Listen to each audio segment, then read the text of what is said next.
I set it to toggle and it worked perfect, but the Axiom just wasn't doing it.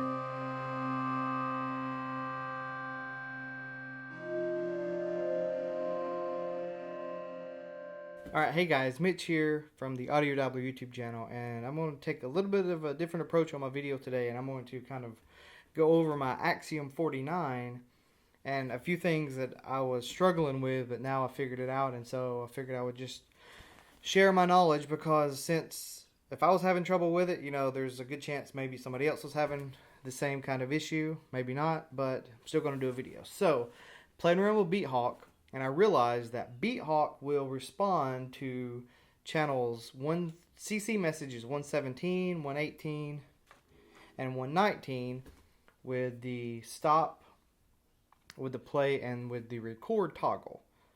And so I was like, okay, because I was playing around and I hit the record button on my Axiom and it started playing, but it was doing it in a momentary fashion.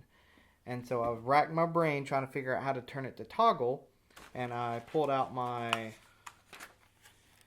Korg Nano Control, set it to toggle, because in the editing software you can actually set the buttons to momentary or to toggle. I set it to toggle and it worked perfect, but the Axiom just wasn't doing it. And I looked on forums and nobody really explained what it was doing. And even in the manual, it's very vague, like really vague. And you know, it's always, you know, Midi CC on off is what you would kind of do, and that would be 146. And so if you're not familiar with the Axiom, there's no software. I don't think there's any software to program it on the Generation 2, but everything is fairly easy to program, you know, just the way it is. Everything is lined up down here at the bottom, and you got just to edit. So you edit, control assign, and I want to do E13, which is the play button. And if you do 146, which is what in the manual says for MIDI send, MIDI CC, that's going to give you a momentary option.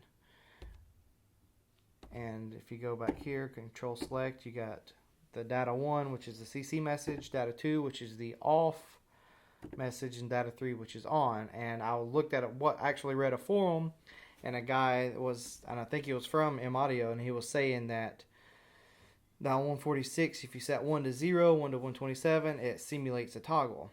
It just wasn't working for me.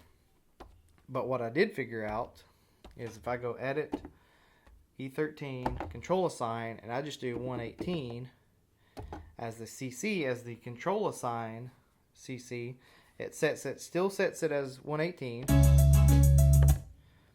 But what it does is it does it as a toggle. And so now I have minimum and max value. Let's see what control. I'm on E, still 13. So yeah, I have a minimum and a maximum value. But yeah, and it works out really, really well.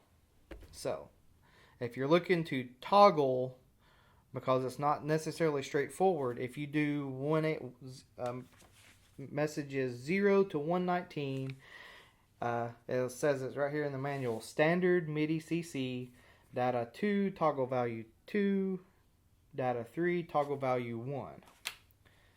But it's not really necessarily straightforward. It is if you kind of know what you're looking for, but it's hard sometimes when you don't really know what you're looking for. So hopefully that helps. A few other things that I've just, this is an older controller, but I love the action on the keys.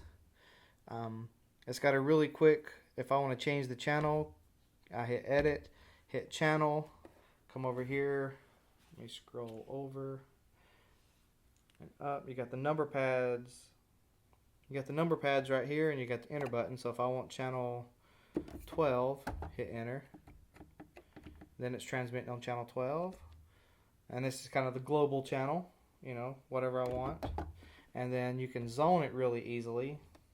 So I got zone I got zone 1 as channel 1, zone 2 is channel 2, 3, and 4 respectively. That way it's really easily to select between channels 1 through 4 on all of the keys. So that's really, really handy, and that's another way I use it, especially in, when I'm doing some performances, or like if I'm in IM1 and I got, multi-mode, and I got channel 1, channel 2, 3, and 4. I got 4 instruments that I can switch in between really, really quickly. So I think that's, that's all. I mean, everything else it feels nice.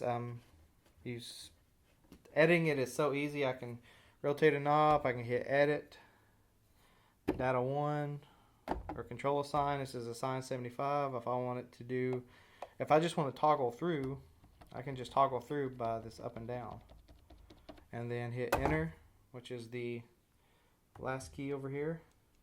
If I can get up there, and that'll do the enter button.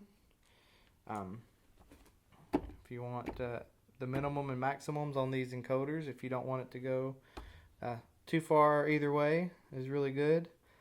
There is no perfect MIDI controller out there that I have found, but this one is as close to perfect as my needs are as of right now. It does only have 8 pads. I want one with 16 pads.